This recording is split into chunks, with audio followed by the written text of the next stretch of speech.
I'm holding a cardboard box stuffed with Catherine Thompson sweaters, an old hairbrush, the black heels she wore on our 10th anniversary. I remember the restaurant lights reflecting off the patent leather. Now the shoes rattle around in this box with receipts and photos, dust mixing with the smell of stale perfume. My hand trembles. It feels like I'm carrying the remains of a marriage. Strange how light it all is. I try to set the box down gently on the kitchen table, but the corner catches on my belt, and everything inside tips. A framed picture slides out. It's the two of us in front of our first house, all bright eyes and newlywed glow. I'm kneeling, holding her close, and she's leaning in with that laugh. Head tossed back, hair bouncing. I slide the photo back in, swallow hard, and force myself not to linger. It's eerily quiet here now.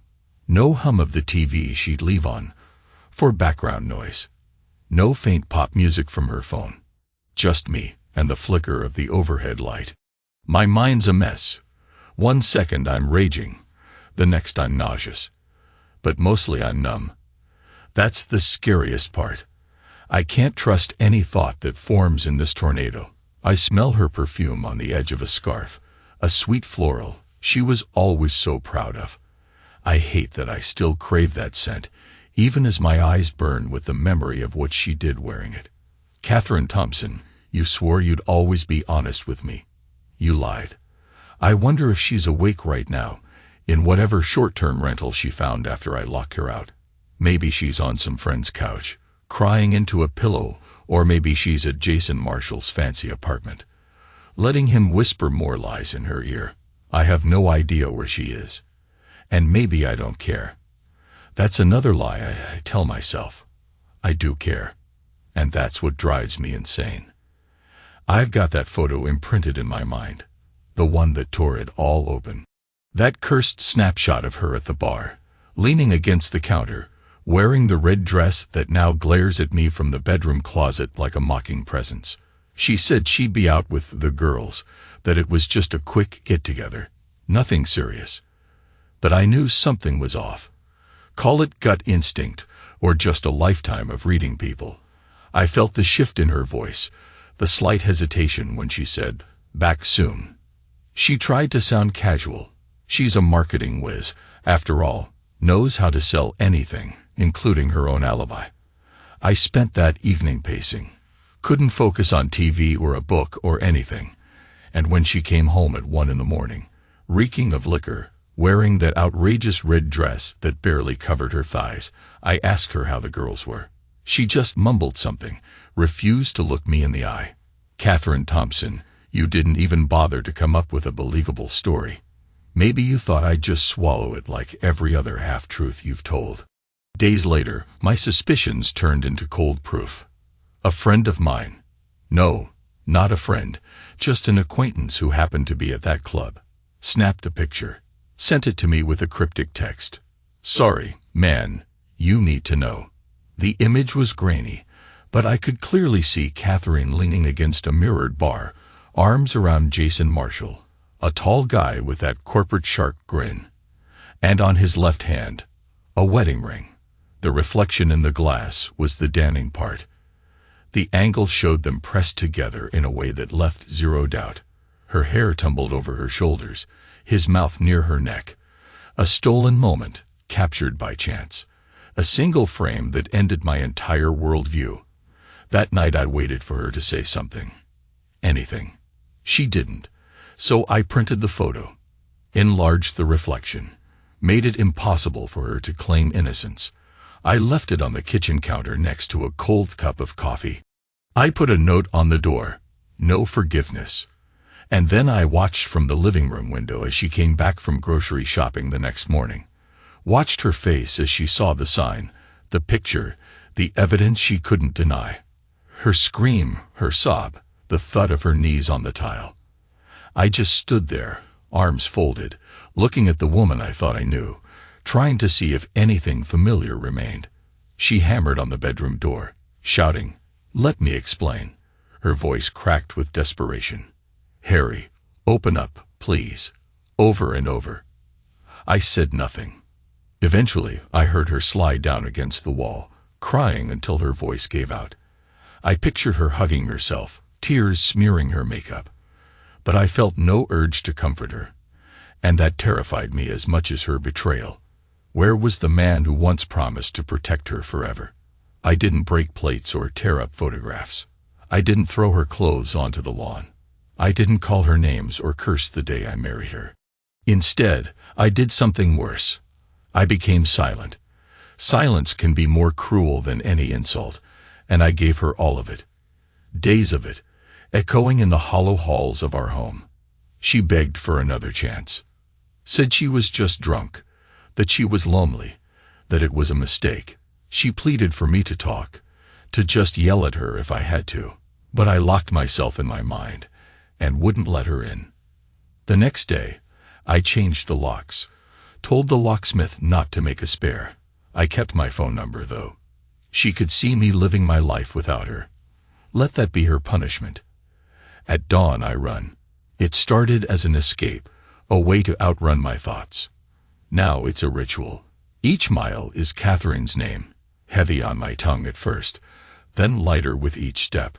I run until my lungs burn, until the early morning light washes over the houses that all look the same in this suburb, until I can almost convince myself that I'm free. On the 5th day of our silent war, I woke up and found a note from her slid under the door. Please, let's talk. I'm sorry. I tore it into strips, not reading past the first sentence. My throat felt tight. Harold Thompson, you're better than this, I told myself, but I wasn't sure if that was true. All I kept thinking was, if she's capable of this, how much of our life was real? Did she ever love me, or was it just the convenience of living with a stable paycheck and an easily manipulated husband? That's the real torment. The question of what was true and what was a lie. The notion that everything we built could vanish because she got bored and found excitement in another man's arms. I remember the night she came home in that red dress vividly. The living room lamp was dim. A faint smell of whiskey rolled off her, and a louder smell of something else. Cologne I didn't recognize. She stumbled on her heels. Each step thudded against the hardwood like a judge's gavel. I asked, "Where've you been?" My tone calm, but inside I was a storm. "Out," she said curtly, not even meeting my gaze. I asked, "With the girls?" She nodded too quickly, dropped her purse on the couch. I noticed her smudged lipstick, the flush on her cheeks. For a second, I wanted to reach out and wipe that smear away like an innocent smear of chocolate. But the color was too bright, too telling. I turned and walked to the bedroom, leaving her alone with her secrets. Next scene. She's on the other side of the bedroom door, voice muffled. "I made a mistake. Harry, open the door. I'm begging you." I press my forehead against the wood. The sense of suffocation is overwhelming. One part of me wants to fling the door open and demand answers, scream in her face, crush her with my fury. Another part, an older, deeper part, wants to hold her and say, "We'll fix this." But I'm paralyzed. The doorknob rattles as she tries to open it. I keep it locked. She sinks down again. I can almost hear her tears hitting the floor. The air is stale with regret. Jason Marshall. I'd heard his name in passing. Some big-shot finance guy, from what she'd said. We never invited him over. At least she never told me we did. Yet he turned into an invisible wedge, prying us apart. He's married, apparently. That ring on his finger in the photo was proof. I guess I should resent him. But in some twisted way, I feel a kinship to that poor woman who's waiting for him at home. She's in the same boat as me. She might not even know. The thought of that makes my stomach turn. Are we both in the dark, or does she also have a stack of damning photos? Some nights, my mind conjures images of them entangled, her in that red dress, him pressing her against a wall, his hands roaming places once sacred to me. It's a torture reel, repeated in the theater of my skull. My chest tightens, my breath becomes shallow, and I want to punch a hole in the wall. But I don't.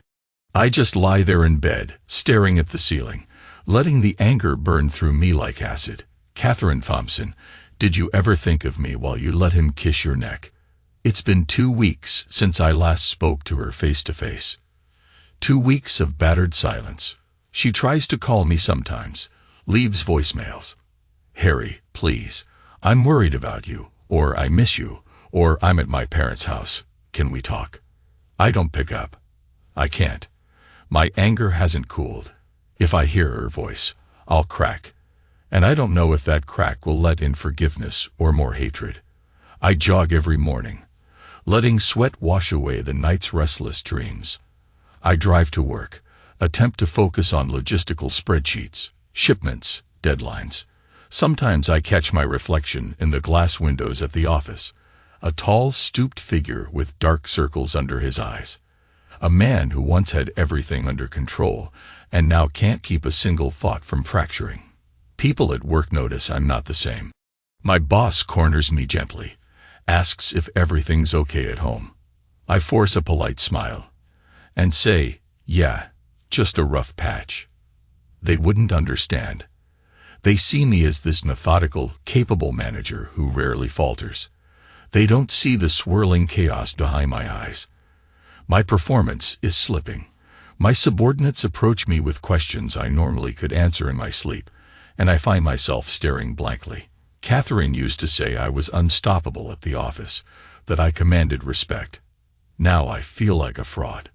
Everything I built was anchored in the security I felt at home. With that gone, I'm drifting. I come home to find a single rose pinned to the front door, with a note in her handwriting. We need to talk. Please. Kate. The smell of the rose is surprisingly strong. I stand there for a few moments, letting the cold air nip at my cheeks, my breath forming small clouds. I yank the rose off the door and toss it into the bushes. The note, I slip into my coat pocket without reading further. I'm aware of the neighbors watching from behind curtains. Gossip travels fast in these suburbs. The poor Thompsons, trouble in paradise. Let them talk.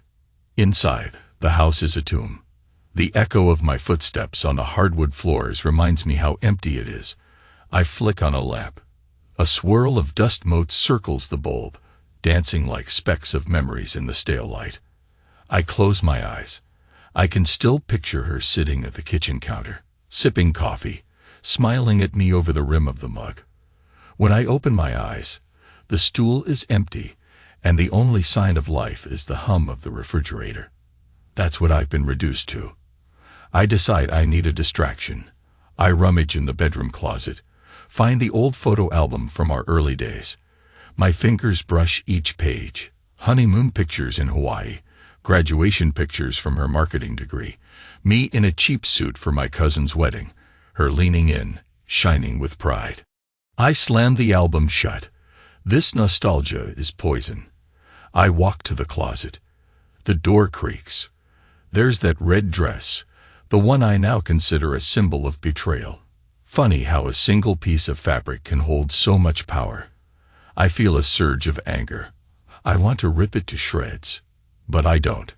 Instead, I yank it off the hanger, ball it up, and toss it in a plastic bag. I put that bag in the trash bin outside. Maybe that's a small victory, but it doesn't feel like it. My hands are shaking. A memory surfaces. The first time I saw Catherine Thompson in red. It wasn't that particular dress, but a blouse at a family gathering. She looked radiant, full of life. She laughed with my mother about something silly, her cheeks glowing. That color used to be my favorite on her. Now it's a cursed sign of everything gone wrong. I rummage through the fridge, find nothing but leftovers and half-empty containers. Everything's been neglected lately. I realize I've lost weight. My belt is on a tighter notch. Food just doesn't appeal to me. The only thing that seems to fill me is anger, and even that's starting to feel hollow.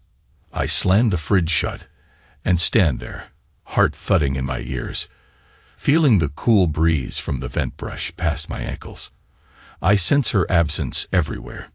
In the silence, in the dust, in the empty dining chair. The overhead light flickers. Great, now the bulb is dying too. It's nearly midnight when I decide to check my phone. 20 missed calls. 9 from unknown numbers, probably her using friends' phones, and 1 from her direct cell. A text. I understand if you hate me. I hate myself. Please, let me talk to you. Another. Staying at my parents'. They want to reach out. I told them not to. I'm so sorry. I toss the phone on the couch, rub my face with both hands. My breath comes in short gasps. I realize my chest is tight again. The living room spins for a moment. I force a slow inhale, counting to 5, then exhale. The wave passes. My anger recedes into numbness. Is this the rest of my life?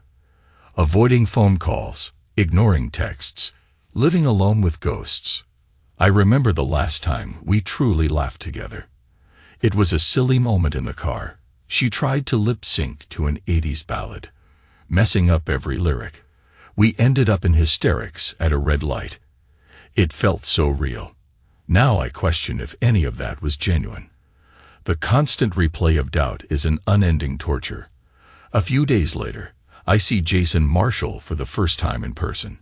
It happens by accident. I'm exiting the gym early in the morning, sweat still dripping from my forehead. There he is in the parking lot, stepping out of a black SUV, pressing his phone to his ear. My heart rate spikes. He's exactly how he looked in that photo. Tall, well-groomed, wearing an expensive suit even at dawn. He glances in my direction, and something flickers in his eyes. Recognition. Or maybe guilt. I stand there, fists clenching and unclenching. The door from the gym closes behind me, a burst of warm, sweaty air rushing out. The cool morning breeze hits my neck. Our gazes lock. He doesn't say a word. Neither do I. But I see his posture stiffen. He opens his mouth, maybe to greet me or offer some lame explanation. I turn and walk away. My entire body shakes. Part of me wants to tackle him right there, pound my fists into that smug face.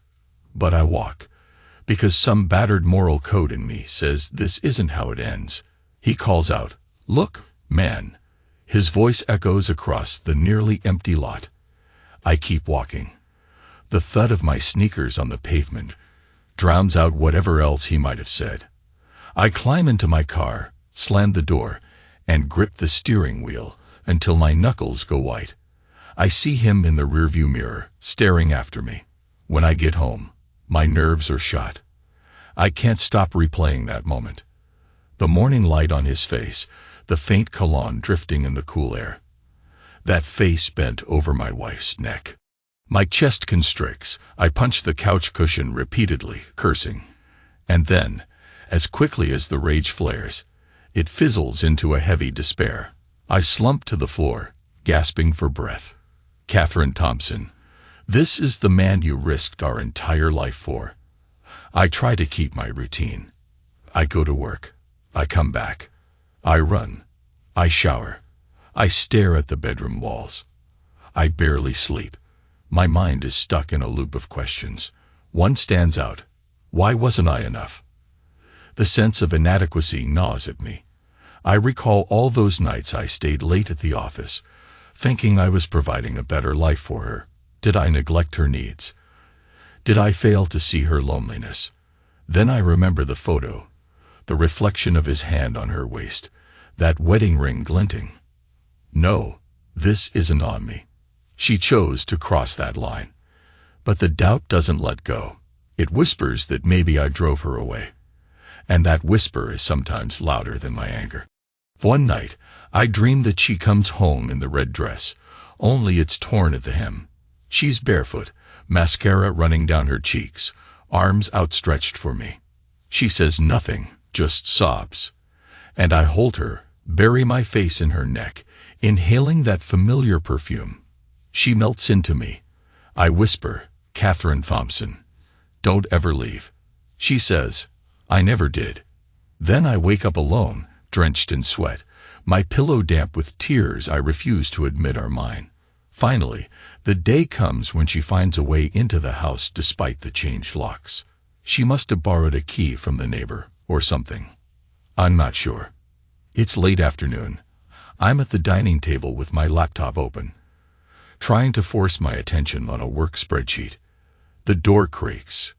I look up. She steps in, wearing plain jeans and a sweater, hair pulled back. No red. She looks smaller somehow, like a shadow of the vibrant woman I married. I stand abruptly, chair scraping the floor. My voice is raw. You're not supposed to be here. She sets down a small bag, trembling hands. I'm sorry. I just needed to see you. I stare at her, anger coiled in my gut. You lost that privilege. She flinches. Harry, please. Let me. Don't call me that. My voice is sharp. Don't say my name like we're fine.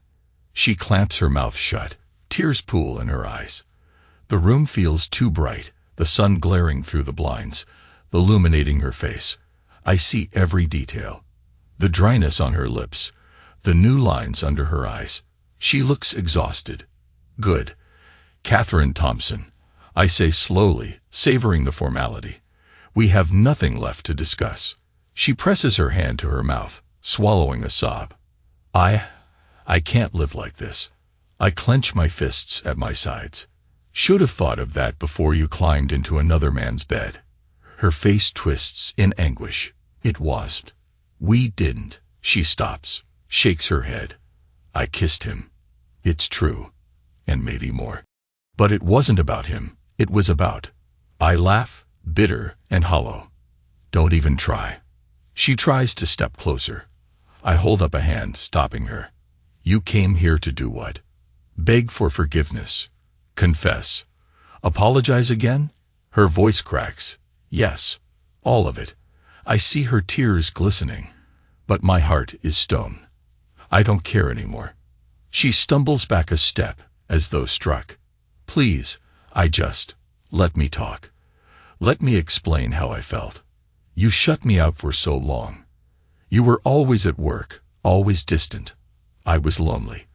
I know it's not an excuse, but I slam my palm on the table, rattling the laptop. So it's my fault. She shakes her head frantically. No, I'm not blaming you. I'm just trying to say. Stop. My throat burns. You took everything we had and threw it away. You think some half-baked excuse makes this better.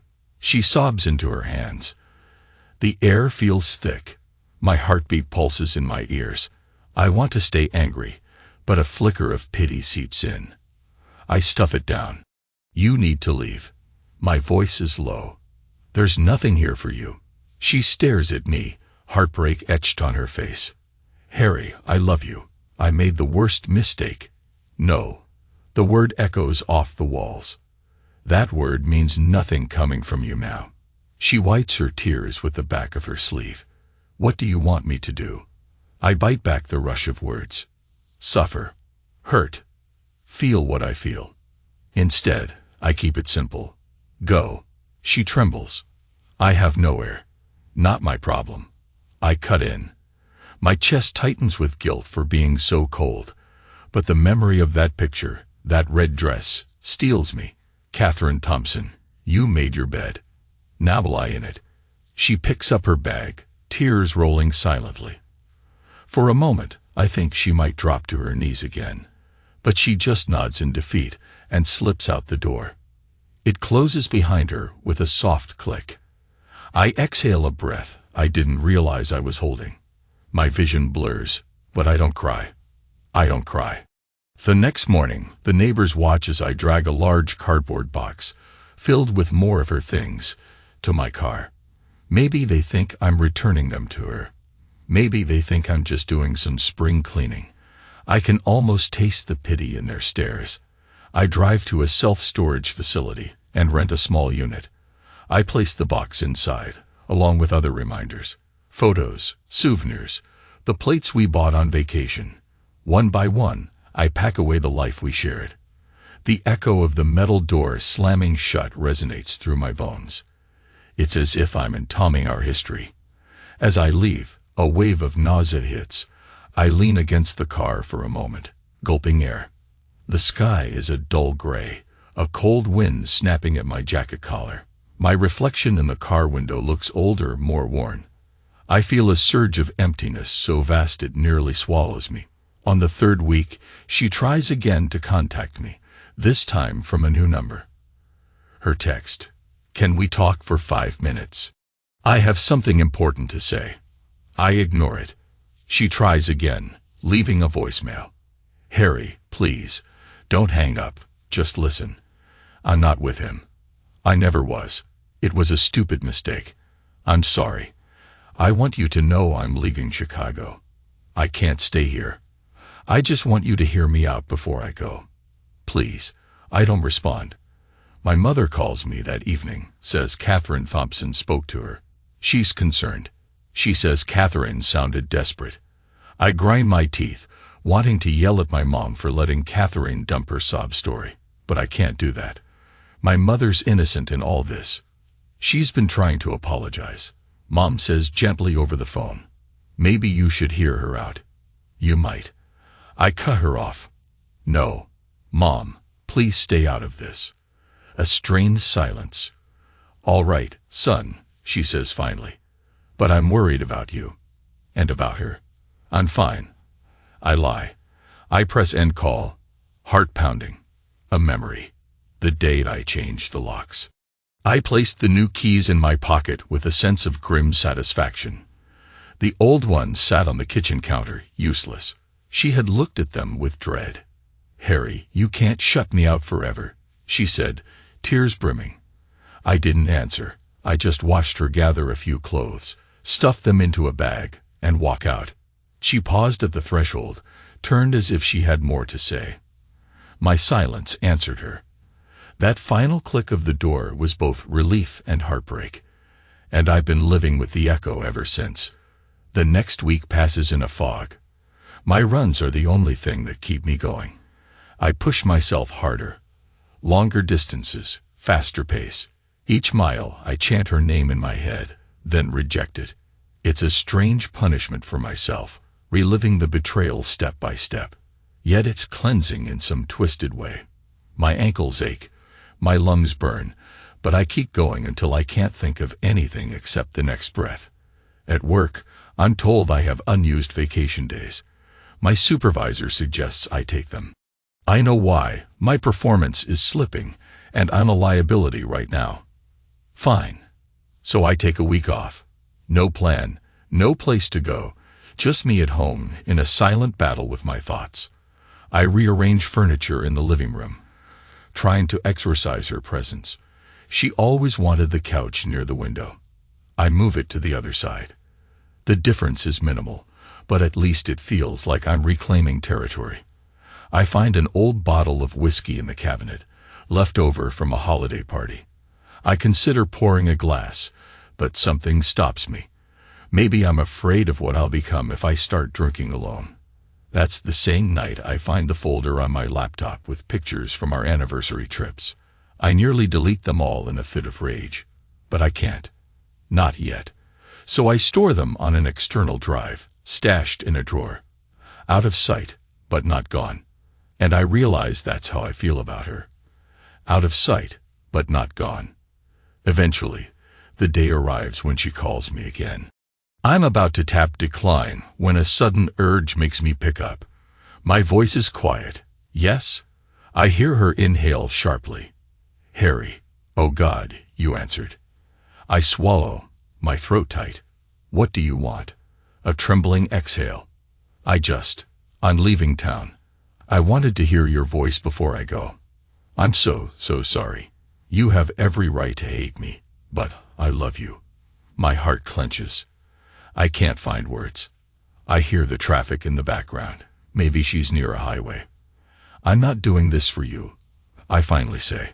I needed to know if you were okay." She lets out a tearful laugh. "I'm not okay, but I'll survive. I deserve this."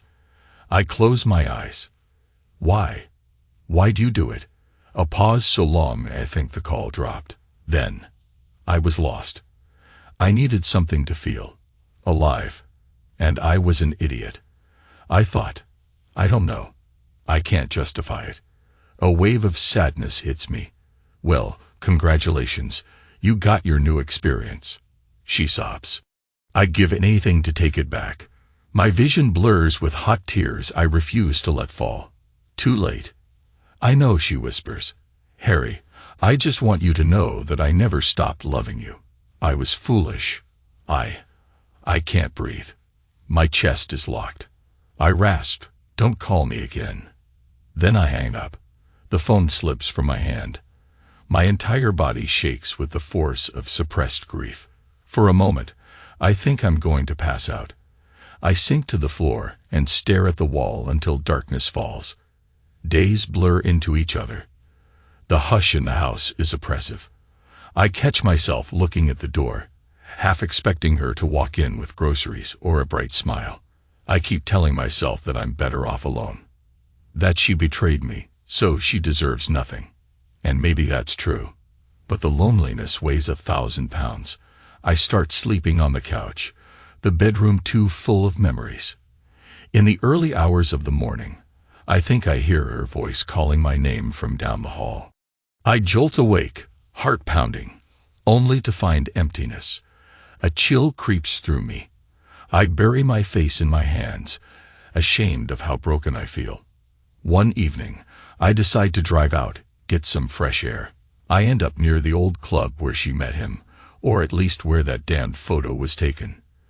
The neon lights flicker, and music throbs from inside. I park across the street, watch the line of people waiting to get in. Young folks in flashy outfits, laughter, and possibility. All the energy I lack right now. I imagine her inside, pressed against Jason Marshall. My fists clench the steering wheel. This place is the cradle of my nightmares. I consider going in, confronting my demons. But the idea of stepping onto that dance floor, seeing couples wrapped in each other's arms, is too much. Instead, I peel out of the parking lot, tires screeching. My heart hammers, my veins pulsing with the surge of adrenaline. The city lights blur around me as I drive aimlessly, weaving through traffic. Eventually, I end up on a quiet road by the lake. I park and get out, letting the cold breeze from the water slap my face. Why am I here? Maybe to prove I'm still alive. I lean against the car, watch the moonlight shimmer on the waves. My breath forms small clouds in the night air.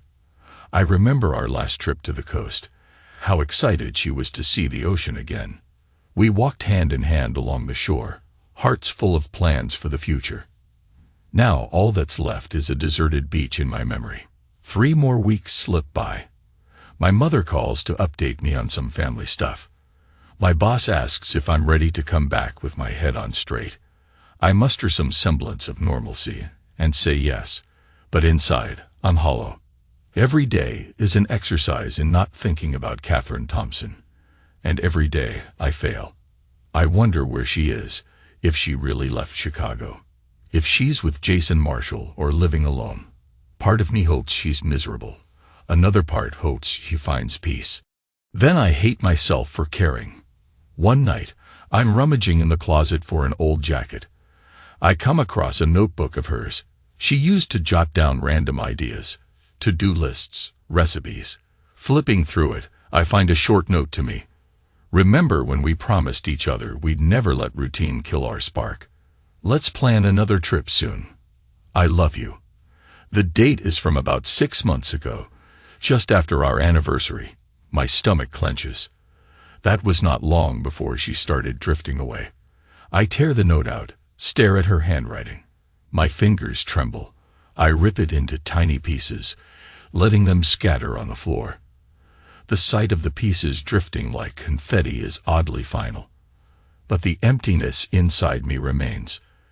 At some point, I realize I have to do something, anything, to reclaim my life. I can't wallow in this limbo forever. So I call a lawyer, ask about the divorce process. The conversation is grim, but clarifying. Terms like marital property, irreconcilable differences swirl in the air. The lawyer's tone is dispassionate, businesslike. It feels so cold to reduce love and betrayal to paperwork and legal jargon. But maybe that's what I need. Some structure, some path out. He asks if I've spoken to her about it. I say, not really. He suggests I do, or at least have her served. My stomach knots at the thought. My lips feel dry. I'll think about it, I say, and hang up. That night, I paced the living room for hours. Scenes flash in my mind. Our wedding day, her radiant smile, my father's proud handshake. The honeymoon, her leaning on my shoulder under a tropical sunset.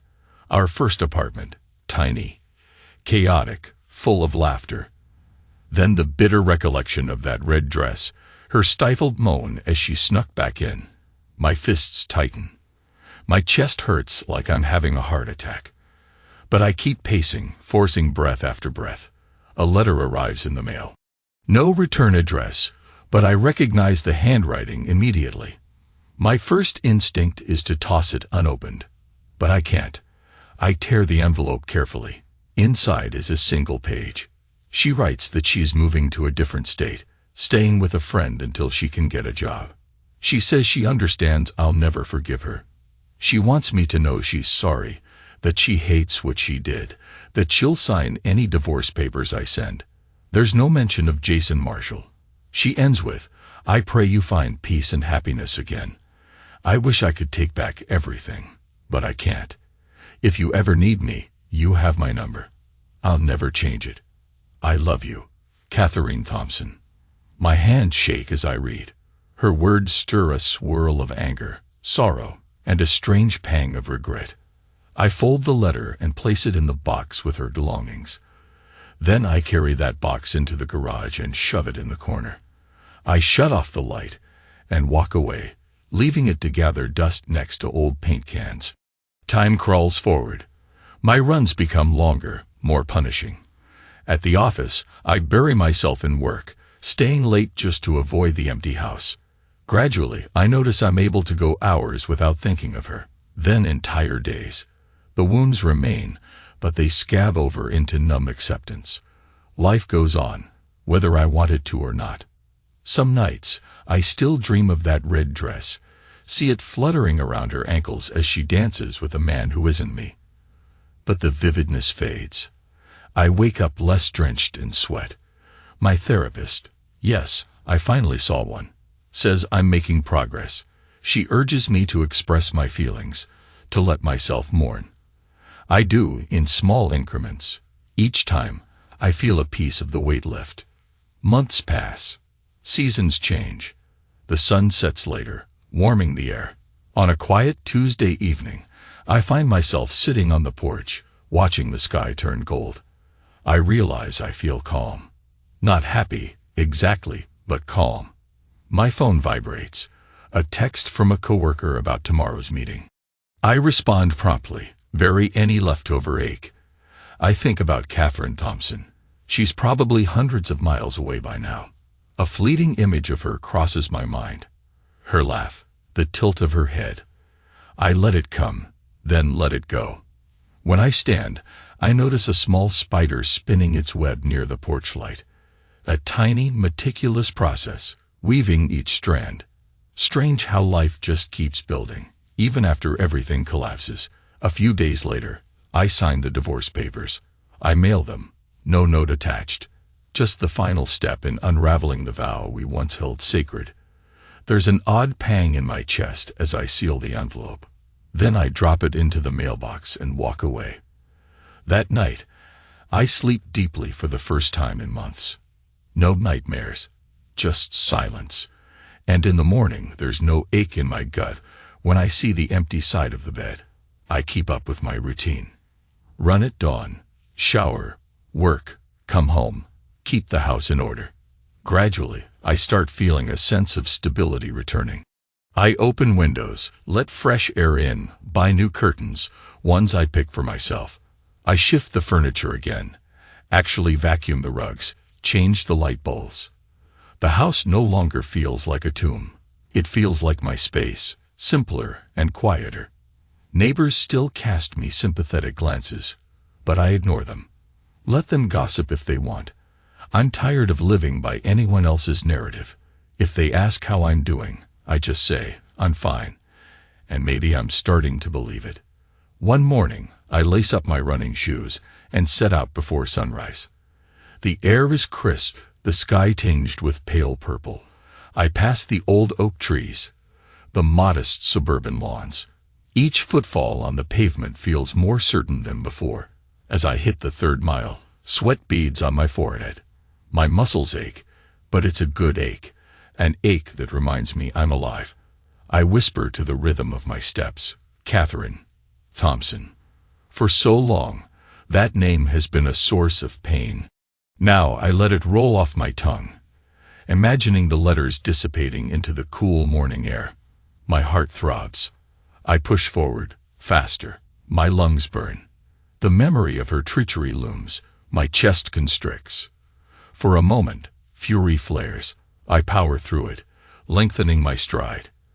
By the time I reach the 5th mile, the fury has ebbed, replaced by a strange sense of release. She's gone, and I'm still here. I'm going to be all right.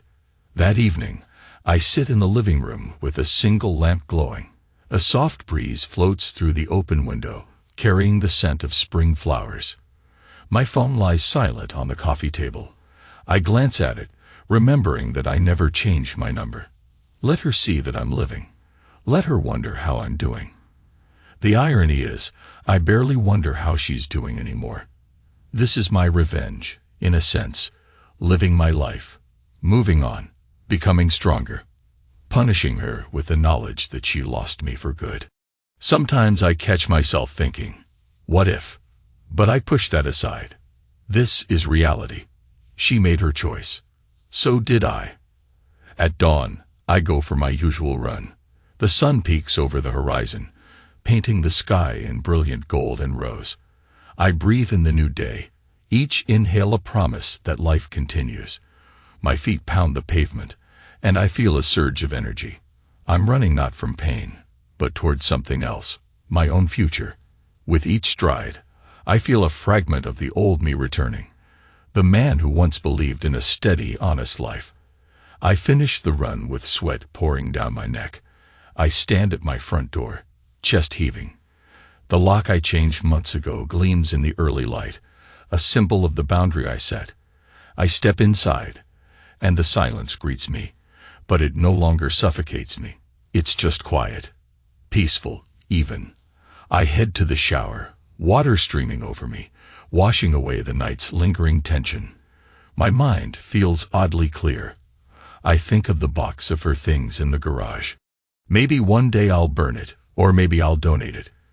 For now, it sits there, collecting dust, while I collect myself. After I'm dressed, I pour a cup of coffee and sip it at the kitchen counter. The morning sunlight streams through the window, warm against my face. I close my eyes, letting the aroma and the quiet calm me. A single thought crosses my mind with surprising gentleness. Catherine Thompson, I hope you find peace. I exhale a slow breath, because that's all that's left to say. I glance at the empty stool next to me.